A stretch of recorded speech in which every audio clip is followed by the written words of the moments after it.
Welcome to the Calisthenics Guide for Beginners. My name is Jani, I'm known as JRJ Fit, and in this video I will teach you everything you need to know for starting calisthenics.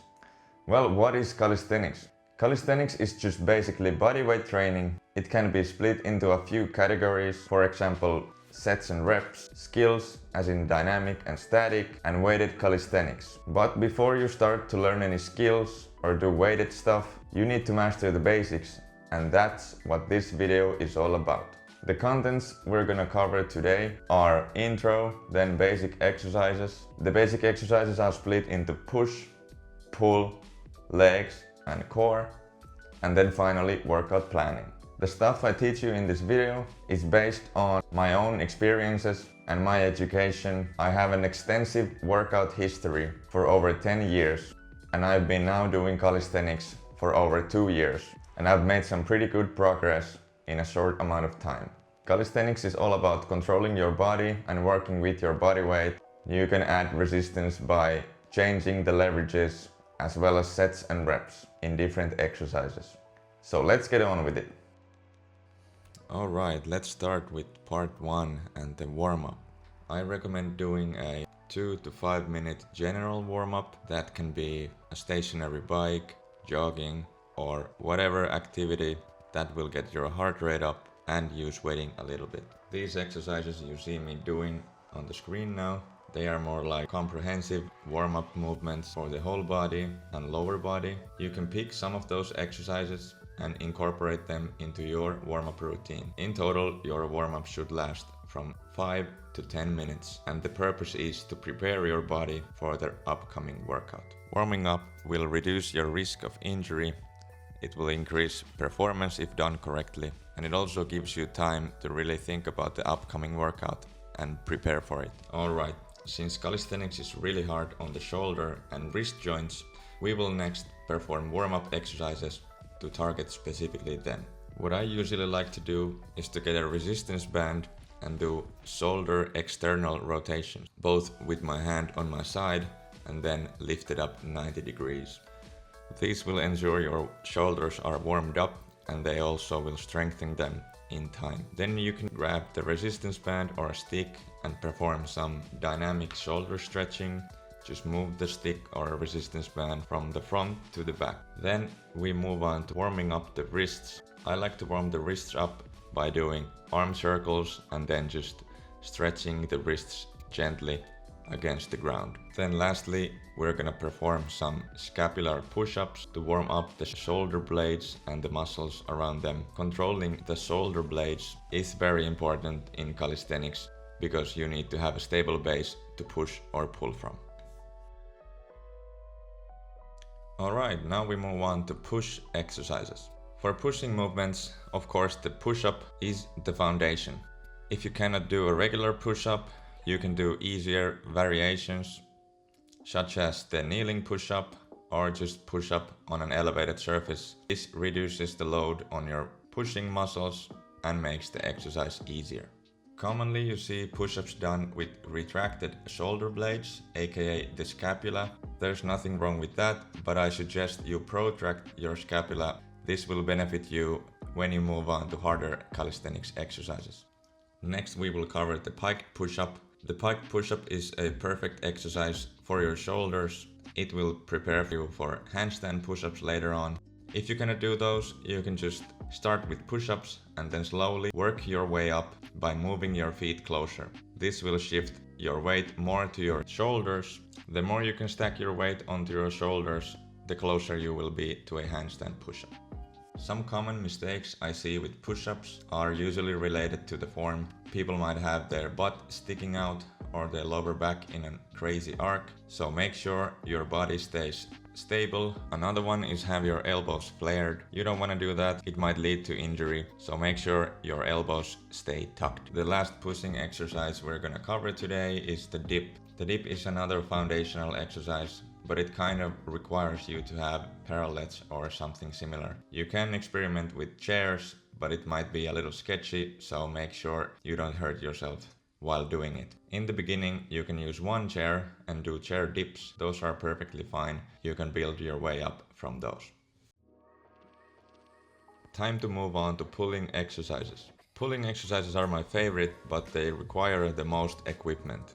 However, you can get started with bodyweight rows. You can use a table or a pair of chairs to do those. However, I do recommend getting a dip bar, or if you don't want to, then I recommend going to the gym or to the park to do the pulling. There are not a lot of exercises you can do with no equipment at all. The one you see me doing right now on the screen is one of those, but this is an advanced movement. It's pretty difficult for a beginner.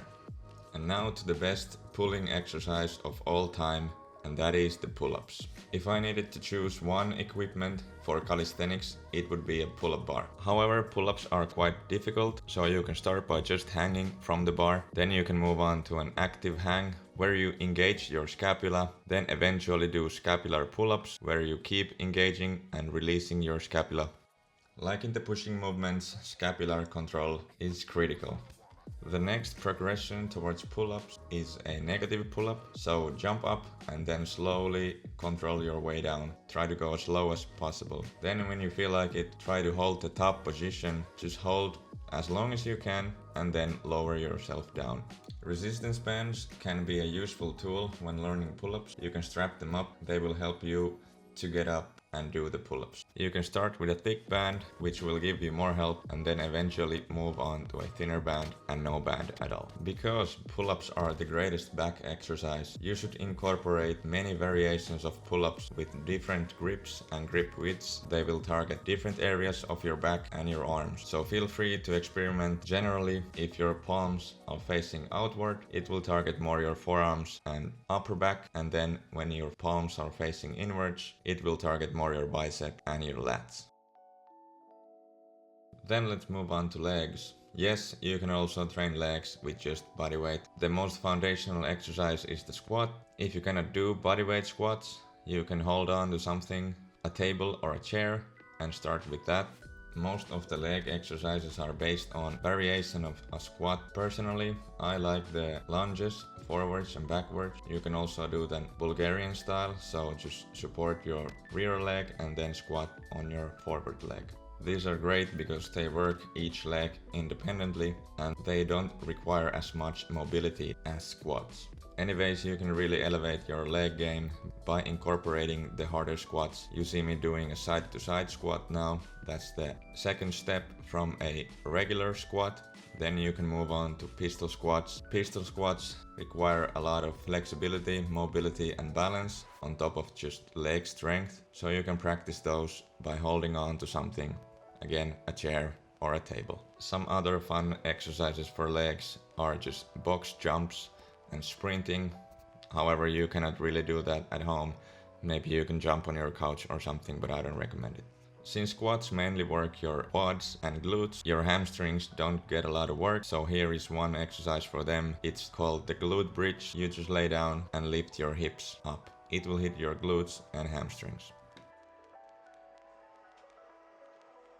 Okay, we have arrived at the last portion of the exercises. This part will cover core. You don't really need to do a whole lot of core exercises specifically, because almost every calisthenics exercise will hit your core and challenge it. However, good exercises for core are the hollow body hold that you saw in the beginning, then different forms of leg raises and the L-sit. Those will carry over to other calisthenics exercises the best in my opinion. You can also do most of them on the ground, just supporting yourself with your hands. However, again, parallel or dip bars are pretty good at this. It gives you more freedom and it's a bit easier to start with. Start these exercises with tucked legs and more support, and then eventually do them with straight legs and minimal support from other parts of your body. Some other core exercises are the plank. You can do them by supporting yourself on your elbows, or if that's too hard for you, do them with straight arms in a push-up position. Here you see me doing lying toe taps.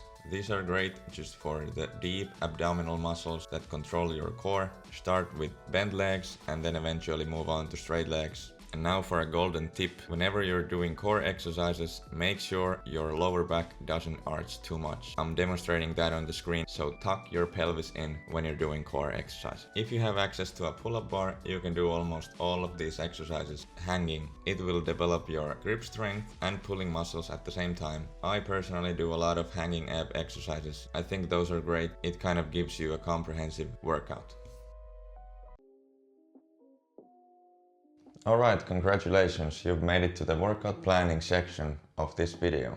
So there are a few ways you can structure your workout. They can be full body, push-pull or push-pull legs.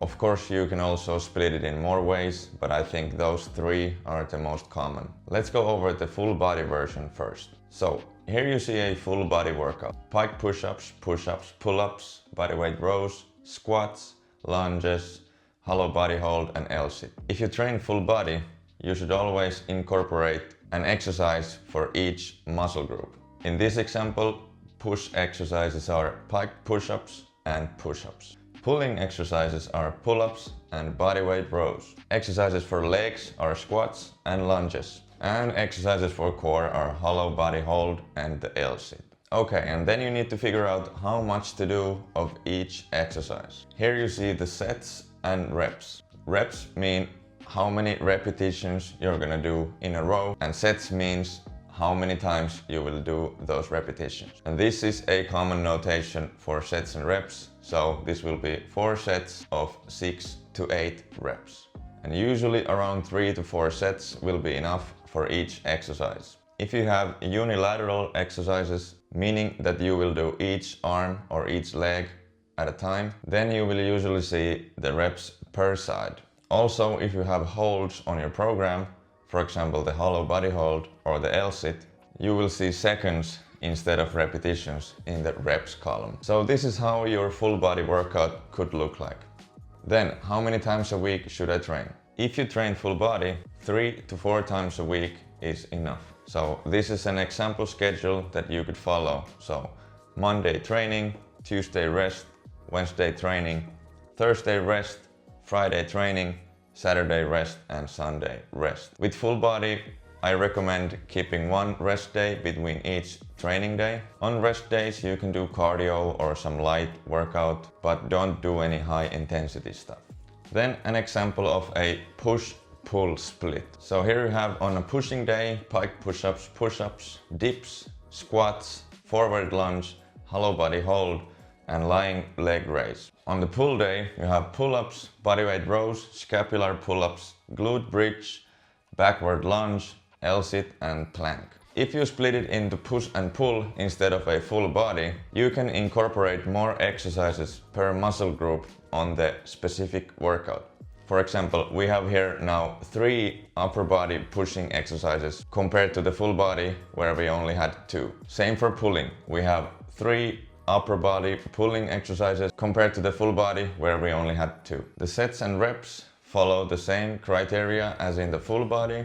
As for the schedule, here is an example where you train 4 times per week. So Monday push, Tuesday pull, Wednesday rest, Thursday push, Friday pull, and then weekend off. With a push-pull split, you should train 2 to 4 times a week. You can train push and pull on consequent days because there is not so much overlap between the exercises. So there you have it. Keep your workout planning simple and you will do great. If you have made it this far, thank you for watching the whole video. I wish you luck on your calisthenics journey. I hope you start it right now. I create a lot of free content on social media, so make sure to check me out on JRJFit on different platforms. Here are all the social handles, and on my website you can find coaching plans, online courses, equipment and supplements. And last but not least, if you want to see more videos like this on different topics, comment below what tutorial I should make next. Thanks again for watching. Let's get to work.